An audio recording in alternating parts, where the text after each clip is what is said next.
یہ واقعہ قرآن مجید کی سورہ الکہف میں بیان ہوا ہے اور یہ ایمان، صبر اور اللہ تعالیٰ پر بھروسہ کی ایک عظیم مثال ہے۔ بہت عرصہ پہلے کا ذکر ہے جب دنیا کے ایک علاقے میں ایک ظالم بادشاہ حکومت کرتا تھا جو لوگوں کو بتوں کی پوجا پر مجبور کرتا تھا۔ اس کی سلطنت میں شرک عام تھا، اللہ کا نام لینا جرم سمجھا جاتا تھا۔ لیکن انہی تاریکیوں میں چند نوجوان ایسے بھی تھے جن کے دل اللہ کی سچائی سے روشن ہو چکے تھے۔ وہ جان چکے تھے کہ حقیقی رب صرف اللہ ہی ہے جو آسمان و زمین کا خالق ہے اور ہر چیز پر قادر ہے۔ یہ نوجوان دل سے توحید پر یقین رکھتے تھے، مگر ان کے ارد گرد کا ماحول شرک، گمراہی اور ظلم سے بھرا ہوا تھا۔ وہ ہر وقت سوچتے تھے کہ ہم اس ماحول میں کیسے اللہ کی رضا کے مطابق زندگی گزاریں۔ وہ چھپ چھپ کر اللہ کی عبادت کرتے اور دعائیں مانگتے کہ اے ہمارے رب، ہمیں اپنی جانب سے ہدایت عطا فرما اور ہمارے لیے اس وقت میں درست راستہ آسان فرما۔ جب بادشاہ کو ان کے عقیدے کا علم ہوا تو وہ غضبناک ہو گیا۔ اس نے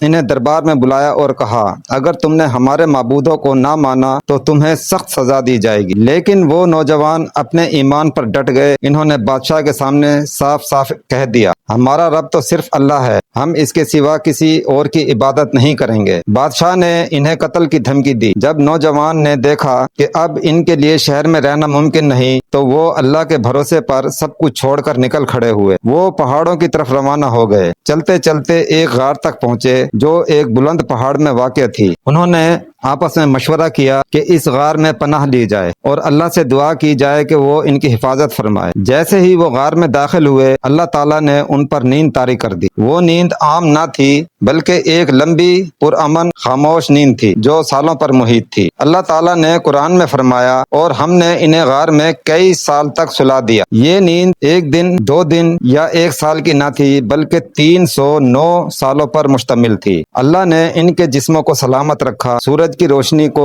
ان کے جسموں سے ہٹا دیا اور زمین کو حکم دیا کہ وہ انہیں نہ نقصان دے۔ ان کا کتا بھی غار کے دہانے پر بیٹھا رہا، گویا وہ بھی پہرا دے رہا ہو۔ اور یوں اللہ کے یہ نیک بندے صدیوں تک خاموش پیغام بن کر غار میں سوتے رہے تاکہ جب وہ بیدار ہوں تو ان کا قصہ آنے والی نسلوں کے لیے ایک ایمان افروز معجزہ بن جائے۔